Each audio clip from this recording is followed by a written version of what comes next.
Y hoy vamos a hablar del trastorno bipolar. Tenemos con nosotros a la doctora María Caraza, psiquiatra del Instituto Nacional de Salud Mental Honorio Delgado Hideyo Noguchi, para poder hablar de las causas, porque creo que mucho se habla, doctora, ¿cómo está?, del trastorno bipolar, pero la gente no sabe qué es. ¿Cómo lo podríamos definir?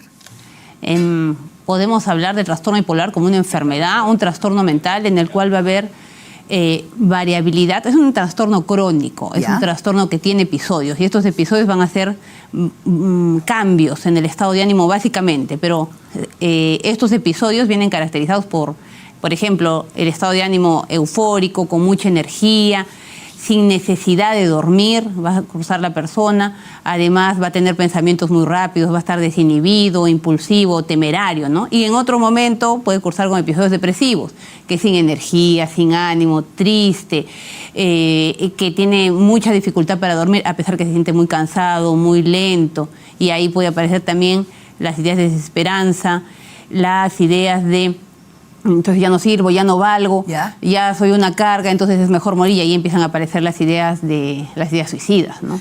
¿Hay tipos de bipolaridad? Sí, en general nosotros los dividimos de acuerdo al trastorno bipolar tipo 1, tipo 2, que nos sirve mucho a los médicos para poderle dar la medicación, ¿no?, para el tratamiento. Pero en general el trastorno bipolar se va a caracterizar por episodios de manía o de euforia y episodios de depresión, que puede estar en un momento solo con el episodio de arriba y en otro momento el episodio depresivo. ¿Cuánto puede durar por ejemplo, esos momentos de euforia o de quizás de depresión, de tristeza? O sea, no es de horas, o sea, puede ser días. Claro, en general los episodios de euforia pueden durar días, incluso semanas. Y en ellos van a haber una alteración en la funcionalidad de la persona. Bueno, va a ser un incremento gradual y progresivo, que al comienzo la persona dirá, excelente, puedo trabajar más, necesito dormir menos y todo va bien. Pero luego en cualquier momento puede pasar a ser ya mucho más intenso y desconectarse de la realidad, empezar a pensar que es amigo del presidente, que tiene negocios internacionales y ya empieza a salir de la realidad, y eso ya genera problemas, discusiones con otras personas y en su mismo entorno. Hablemos de las señales de alerta, porque esas se presentan, yo me imagino que desde la infancia, o hay algo que o puede ser en cualquier momento de la vida. Bueno, el trastorno bipolar en general las causas son bastante familiares, ¿no? Pero también van a haber otras razones que van a estresores intensos a lo largo de la vida, que van a hacer que finalmente esta predisposición se manifieste. Entonces, si hay familiares, en primer grado sobre todo, familiares que tienen trastorno bipolar, ahí tengo que estar alerta, hay que estar observando a la persona, al hijo. Si hay muchos estresores, entonces generalmente empieza el trastorno bipolar en la adolescencia, adultez temprana, con episodios depresivos. Entonces, pero van a tener algunas características diferentes que una depresión unipolar, aunque es la depresión que conocemos más habitualmente. Entonces, desde que aparecen estos cuadros depresivos hay que acudir a un médico. El médico debe hacer el diagnóstico y si no evoluciona de la misma manera como suele evolucionar, hay que derivarlo a un especialista. ¿Cuánto tiempo se puede demorar un especialista en poder diagnosticar la bipolaridad? Como muchas veces se empieza con episodios depresivos en la adolescencia, adultez temprana, a veces pasan muchos años, hay descripciones de 6, 7, 8 años, no solo acá, sino que a lo largo en diferentes países del mundo, que demore el diagnóstico de trastorno bipolar, hasta que finalmente la persona es bien diagnosticada y con el tratamiento adecuado va a poder vivir mucho mejor. Usted trabaja pues en un hospital de salud mental, en un Instituto Nacional de Salud Mental. Hay gente que tiene miedo de ir por el diagnóstico. Hay gente que de repente tiene trastorno bipolar y no lo sabe, ¿no es cierto? ¿Y qué características debe, además de esos cambios? Porque no necesariamente cambiar de un estado de ánimo a otro significa que seas bipolar. Exacto. Y allí es muy importante que todos en general, nuestra población tenga más información. Porque si el estado de ánimo es normal. Si tenemos una situación, podemos tener tristeza, podemos tener alegría, podemos tener ansiedad. Pero si esto ya es de una manera muy intensa, que ya no me deja funcionar y hacer mis actividades diarias, eso ya es un problema y tengo que buscar ayuda. Entonces yo tengo que estar alerta a eso, ¿no? Por ejemplo, en los pacientes con trastorno bipolar, el hecho que estén muy irritables, que se molesten, que tengan dificultad para dormir suficientes horas, 7, 8 horas, sino que van disminuyendo sus horas de sueño, esos son alertas que es importante tener en cuenta porque pueden recaer. Antes quizás no se le definía como bipolar, quizás era como los depresivos. ¿Era o no? Antes se les decía como los maníaco-depresivos, ¿no? Entonces, es porque oscilan entre estos dos polos. Alguna vez antes también se les decía como una locura circulante, porque habían episodios en los cuales pueden llegar a tener episodios psicóticos, que son por tiempos y que indican severidad del cuadro, ¿no? Ya. Y el tratamiento, hablemos del tratamiento. Ya se le diagnosticó, ¿es con medicinas de por vida? Requieren medicación, porque la medicación no cura, sino controla la enfermedad. Además de eso se requiere psicoterapia.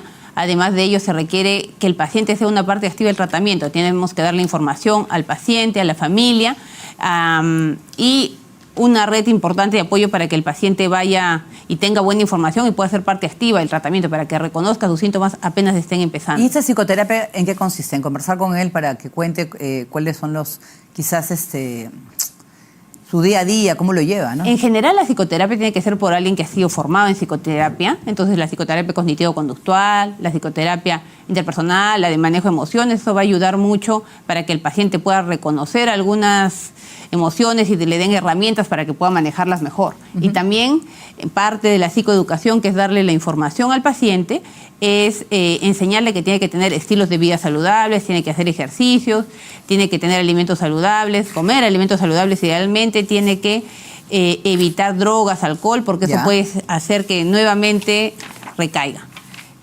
Quizás muchos no quieran saber sobre ese tema porque tienen miedo de que, por ejemplo, no los vayan a contratar en una empresa. Exacto. ¿No es cierto? Por el tema de la salud mental, porque te preguntan, ¿no? ¿Llevas algún tratamiento? Incluso hasta para estudiar en la universidad te preguntan, ¿no? ¿Qué hacer en esos casos cuando sí lleva y quiere seguir adelante, ¿no? Por eso es tan importante estos espacios, ¿no? Que la población tenga más información va a permitir que se vaya perdiendo el estigma, que se pueda saber que no hay que tener miedo a una persona con trastorno bipolar, que puede ser muy funcional, que puede seguir adelante con su actividad y su vida, puede tener hijos, todo con un seguimiento y un cuidado, ¿no? Ya, ¿y qué casos ve más usted, por ejemplo, en su experiencia? Casos que se está viendo actualmente. Adolescentes, gente mayor que descubre que es bipolar. Yo trabajo en el área de adultos, ¿no? En general tengo muchos pacientes algunos que ya desde adultos tempranos han recibido el diagnóstico, otros que se ha demorado más tiempo en hacer el diagnóstico, pero que luego con la medicación, y que no solo con la medicación, sino que el paciente acepte que tiene la enfermedad y finalmente tenga la información, hace que tenga un buen estilo de vida y que pueda reincorporarse y hacer las actividades tal cual, ¿no? Tenemos muchos autoridades e incluso artistas que han hablado abiertamente de que tienen trastorno bipolar y pueden seguir adelante con sus vidas siempre que incorporen la enfermedad y el tratamiento como parte de la vida. Yo estaba leyendo acá, según la OMS, 40 millones de personas en el mundo viven con esta condición, pero yo creo que son más, ¿no? 1 a 3% de la población, ¿no? Claro, y ese es genético, o sea, y puede ser padre-madre. Sí, es gran carga genética, se hereda la predisposición y como le decía, los factores psicosociales, estrés crónico, haber sido víctima de bullying, haber sido víctima de violaciones, etcétera, puede hacer que finalmente esto se manifieste, ¿no? Claro, y es peligroso el trastorno bipolar. Al final, usted decía que de repente la depresión puede llevar a querer eliminar, ¿no? Eliminarse, quitarse la vida. O sea, sí. Es más peligro para uno mismo que para otros. Exacto, es bastante peligroso para la propia persona, porque cuando está en el episodio depresivo puede tener ideación suicida y hacerse daño. Y por el otro lado, cuando está en la etapa de manía, de mucha energía, como se vuelven tan temerarios, no miden riesgos y finalmente pueden hacerse daño.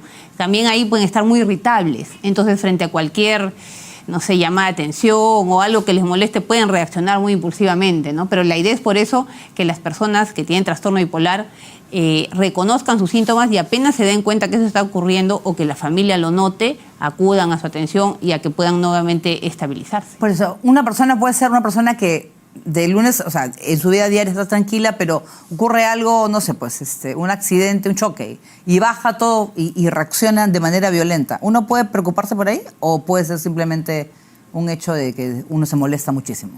Eso sería más con personalidad, ¿no? Pero si vemos que uno es irritable todo el tiempo, a ver, sino que en general la familia y la persona conoce cómo generalmente está, y de pronto por fases varios días, de pronto empieza a ser más irritable y a reaccionar se molesta muy fácil y no puede dormir y está sale más, escribe hasta altas horas de la noche por celular, se escapa de la casa. Entonces todo un periodo en el que está así. Pero es consciente de eso y luego, o sea, en cada momento, tanto en euforia como en depresión, es consciente de lo que está y no se puede controlar.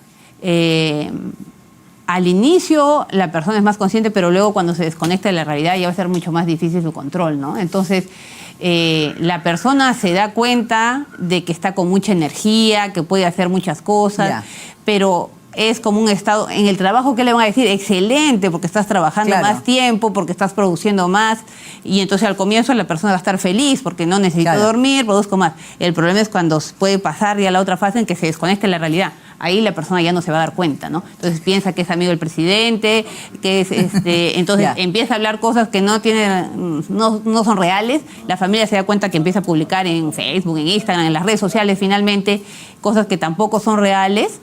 Y ahí es cuando la familia se preocupa y como ahí puede estar más irritable y se molestar mucho, ahí puede tener muchos problemas con las diferentes personas, ahí es que lo llevan por emergencia, ¿no? Doctora Carazzas, para finalizar un consejo a la familia, a la gente que nos está viendo, que quizás ha visto identificada y dice, de repente yo soy bipolar. Claro, la idea es que si yo reconozco que tengo estados de ánimo en los cuales por periodos varía, tanto hacia mucha energía, falta de necesidad de sueño, me aceleran mis pensamientos, o hacia el otro lado, busque ayuda en cualquier centro de atención y de ahí el médico debe hacer el diagnóstico y de ahí, si es que es necesario, derivará al especialista, al psiquiatra, de acuerdo a la zona donde vive.